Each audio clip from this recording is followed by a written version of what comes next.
नमस्कार मित्रांनो.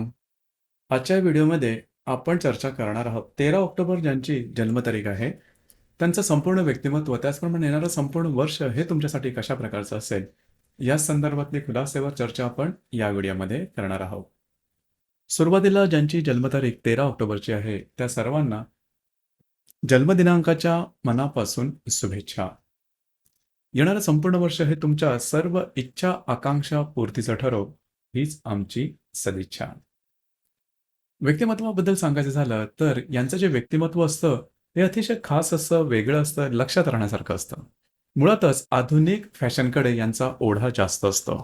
ही आधुनिक फॅशन कदाचित इतरांना वेगळी वाटेल, विचित्र सुद्धा वाटू शकेल, परंतु स्वतःला काय आवडतं, स्वतः आपण कुठल्या फॅशनमध्ये आपल्याला चांगलं राहायला आवडतं, हे यांना चांगलं समजतं. दुनियेची पर्वा, लोकांची पर्वा, समाजाची पर्वा ही माणसं कधीच करत नाही.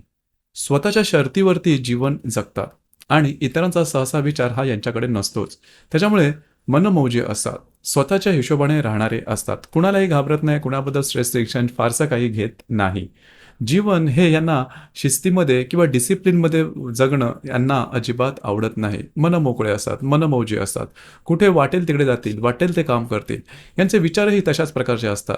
साधारणतः त्याचमुळे यांच्याकडून कधी-कधी जबरदस्त शोध वगैरे लागण्याची सुद्धा शक्यता असते. शास्त्रज्ञांची जी बौद्धिक असते ती यांच्यामध्ये चांगली दिसून येते.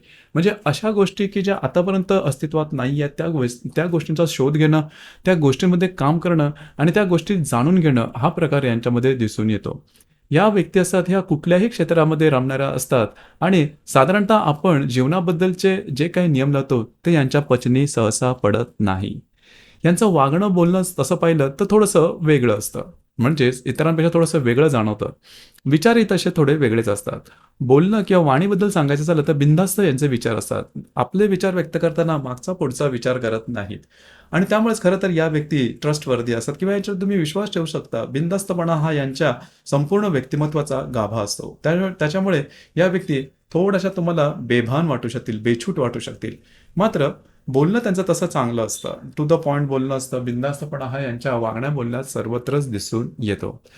मुळात त्यांची बुद्धिमत्ता खूप चांगली असते. एखाद्या गोष्टीचा नीट विचार करणं, सारासार विचार करणं, सखोल विचार करणं, त्याच्या मुळातपर्यंत जाणं आणि काहीतरी नवीन शोधून काढणं, हा भाग यांच्यामध्ये खूप चांगल्या प्रकारचा दिसून येतो.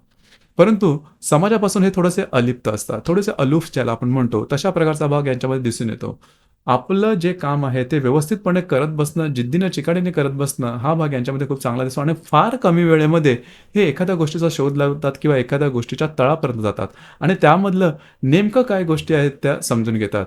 जाती, परंपरा, रूढी या गोष्टी या व्यक्ती अजिबात मानत नाहीत किंवा त्याच्यामध्ये गुरफटून सुद्धा पडत नाही. त्यामुळे बिनधास्त मस्त मौला ज्याला आपण म्हणतो, तशा प्रकारचं यांचं व्यक्तिमत्व दिसून येतं आणि त्यांचा विचार सुद्धा तसून दिसून येतात.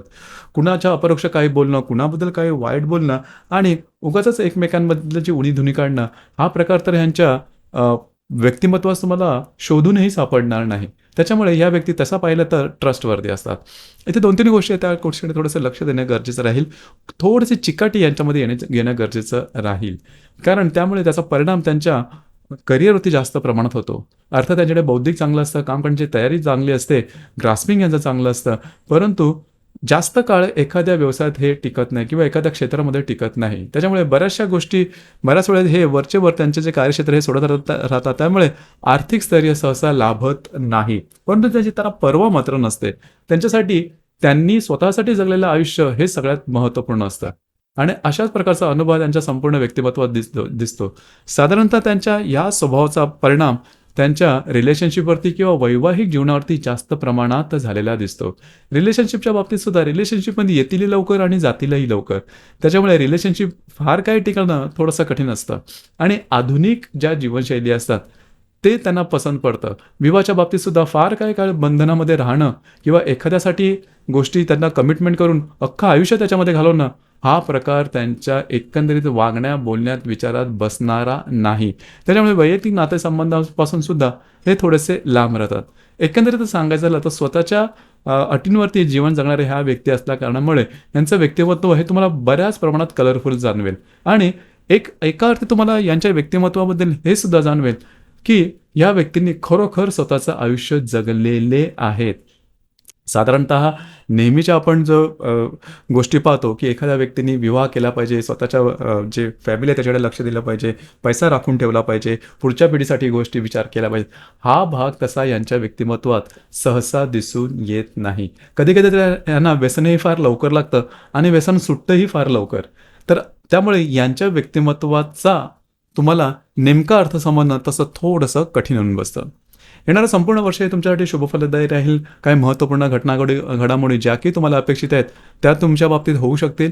याचप्रमाणे एप्रिल 2025 पर्यंतचा कालावधी हा तुमच्यासाठी शुभफलदायी असाच असणार आहे. थोडंसं आरोग्याकडे मात्र लक्ष देणं महत्त्वपूर्ण राहील. तर मित्रांनो, हे होतं 13 ऑक्टोबर ज्यांची जन्मतारीख आहे, त्यांचं संपूर्ण व्यक्तिमत्व नेमकं कशा प्रकारचं असतं, या संदर्भातली चर्चा. धन्यवाद.